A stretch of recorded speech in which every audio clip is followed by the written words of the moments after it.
In this video I'm going to talk about the younger sister of Eva Braun, Margarete Berta Braun, also known as Gretl. This video came about from yet another viewing of the 2004 film Downfall, and I thought that this would be something worth explaining. Gretl herself does not appear in the film, but we see her husband, and we've seen many parodies of her husband, Fegelein.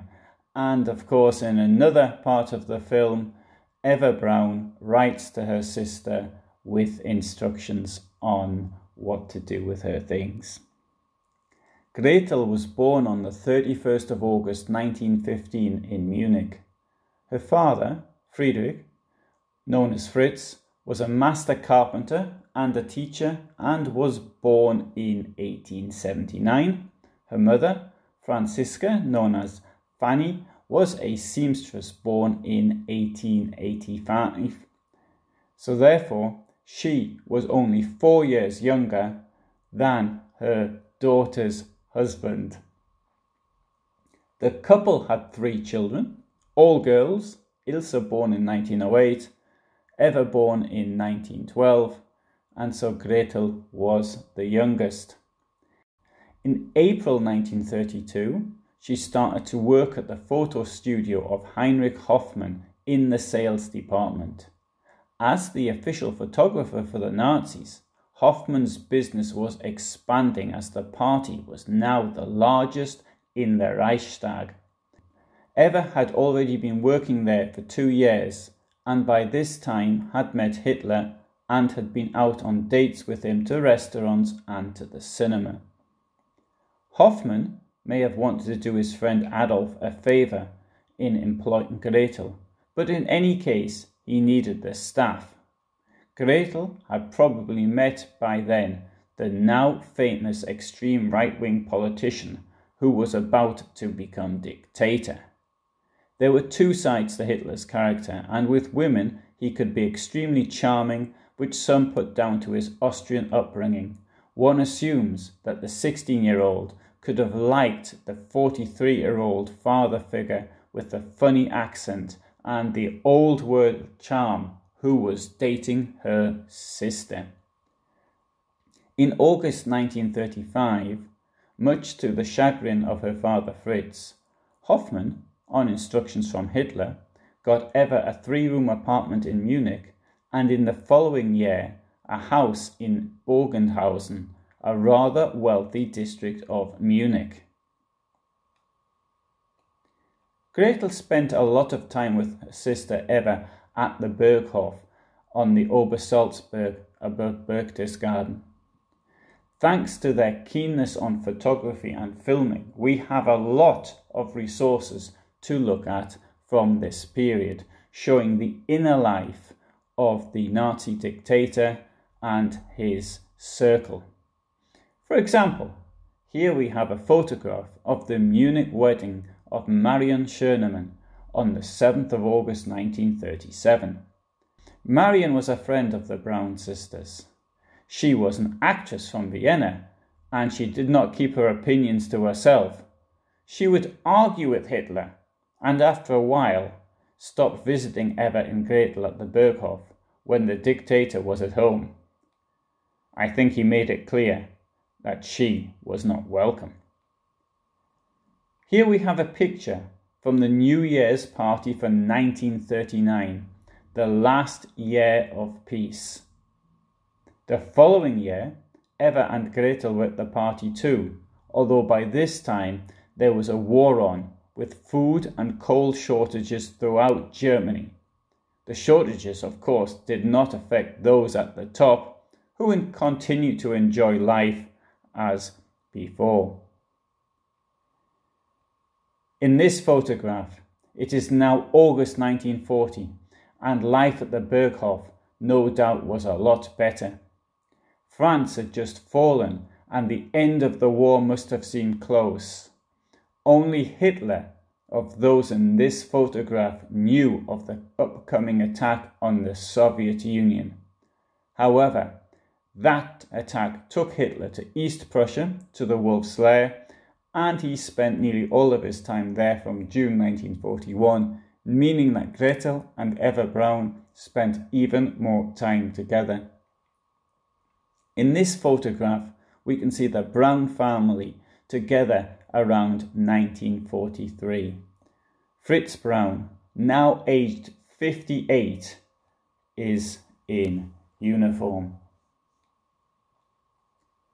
When Hitler was away, Gretl and Eva Braun lived at the Berghof, but the older sister preferred to be in Munich.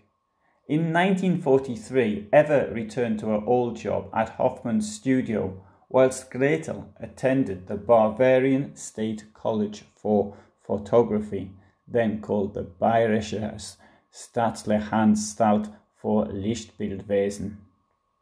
Whereas Hitler appears to have worried about her, he telephoned her after bombing raids and wanted to be at the Berghof out of the way of Allied planes.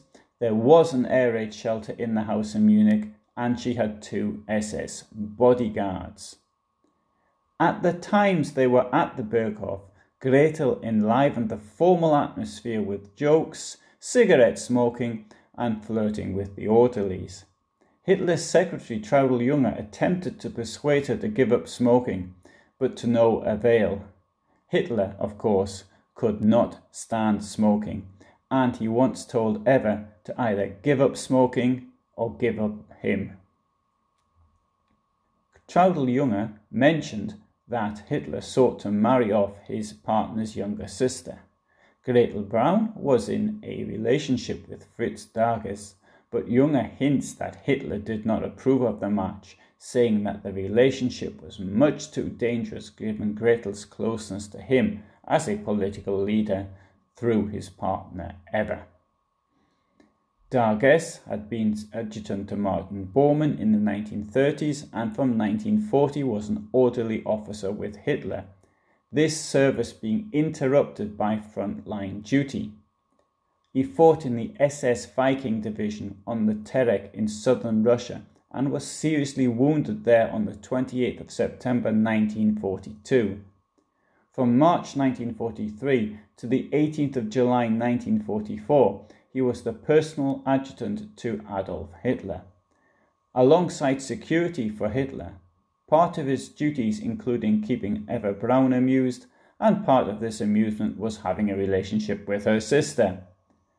On the 18th of July 1944, during a conference at the Wolf's Lair, an insect began buzzing around the room, landing on a map several times. Irritated, Hitler ordered Darges to dispatch the nuisance.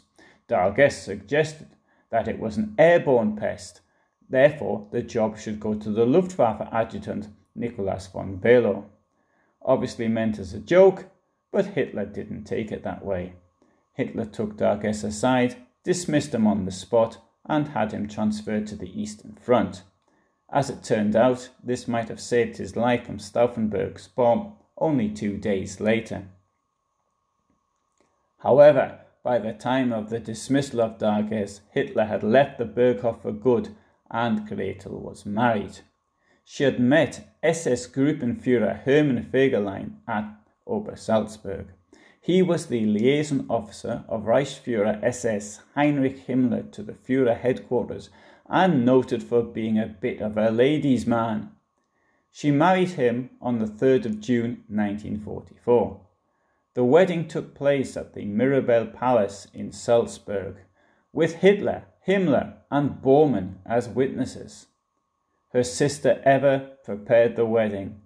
The wedding reception was held at the Berghof, and the celebrations at the Kelstein House on Obersalzberg lasted 3 days, which no doubt came as a welcome respite from bad news at the front. As far as Fegelein is concerned, this possibility was a marriage of convenience to get him into Hitler's family circle. That is a presumption, of course, on my part. In the film Downfall, for example, we see him trying to influence his sister-in-law Eva to talk to Hitler to get him to leave Berlin. This, of course, is in a film, but I imagine that it would be just the sort of thing that he would have done. After the wedding, he continued his playboy life and had various extramarital encounters. The strange thing is that whereas Hitler may not have approved of Darges as a suitable partner for Gretl, he failed to see through Fegelein. Hitler left the Berghof, never to return, on the 14th of July 1944. He went to the Wolf's Lair in Rastenburg in East Prussia and then to Berlin. Did she know how bad the war situation was? Almost certainly. The girls had a cousin, Gertrude Weiske, who recounted after the war that Eva had found a radio in the eagle's nest, and out of the reach of their SS bodyguards they would listen to foreign broadcasts, something which in theory could have got them a death sentence. On the 19th of January 1945, Gretl and Eva Braun arrived at the Reich Chancellery in Berlin, but returned to Berchtesgaden on the 9th of February 1945, possibly as a result of Soviet troops now being over the Oder River and only 80 kilometers from Berlin. Eva Braun later travelled back to Berlin alone in order to be with Hitler. On the 23rd of April 1945, Eva wrote her last letter to Gretl, requesting that all her business papers be destroyed, but that her personal correspondence be kept and buried. At the time of writing, none of these documents have turned up. On the 25th of April 1945, a major air raid was made on the Obersalzberg by the Royal Air Force using Lancaster heavy bombers, including aircraft from number 617 Squadron RAF. They are the Dambusters, or were the Dambusters. At least 2 bombs struck the Berghof and did considerable damage to the building. On the 28th of April 1945, Fegelein deserted the Führerbunker.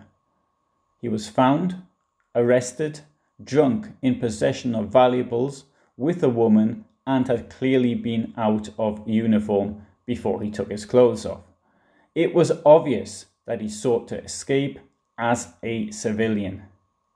Gretl Fegelein Braun was then pregnant and about to give birth. She was still living at the Berghof. Initially, Fegelein was too drunk to be court-martialed, but when he sobered up, he was tried. There are various accounts as to what happened next. One version is that Hitler wanted to spare him out of consideration for his heavily pregnant sister-in-law-to-be, but was persuaded to have him shot by Keitel and Bormann. If this is so, then it would have been out of character for Hitler, who demanded blind obedience, and releasing him to the Waffen-SS in order to fight would probably have only led to yet another desertion. In any case, when Hitler got news that Himmler was attempting to surrender to the Western Allies, he revenged himself on Fegelein, having him shot. Eva and Hitler committed suicide in the afternoon of the 30th of April 1945. Retreating SS troops set fire to the Berghof on the 4th of May 1945, but giving the locals a couple of hours warning so that they could help themselves to anything useful in the house before it was destroyed. Maybe this was the way the SS made up to the locals for all the inconvenience and perhaps even terror they had suffered over the previous 10 years or so. On the 5th of May 1945, Gretl Fegelein Braun gave birth to a daughter on Obersalzberg, whom she named in memory of her sister Eva. On the same day, Obersalzberg was liberated. Life was probably quite tough for Gretl as a single mother in post-war Germany. On 6th of February 1954, she married Kurt Berlinghoff in Munich. Her father died on 22nd of January 1964. Her daughter, Eva Barbara Fegelein, committed suicide, aged only 25, on the 8th of April 1971 after her boyfriend was killed in a car accident. Her mother Fanny died aged 90 on the 13th of January 1976. Gretl died on the 10th of October 1987 in Steingarten, Bavaria, aged 72.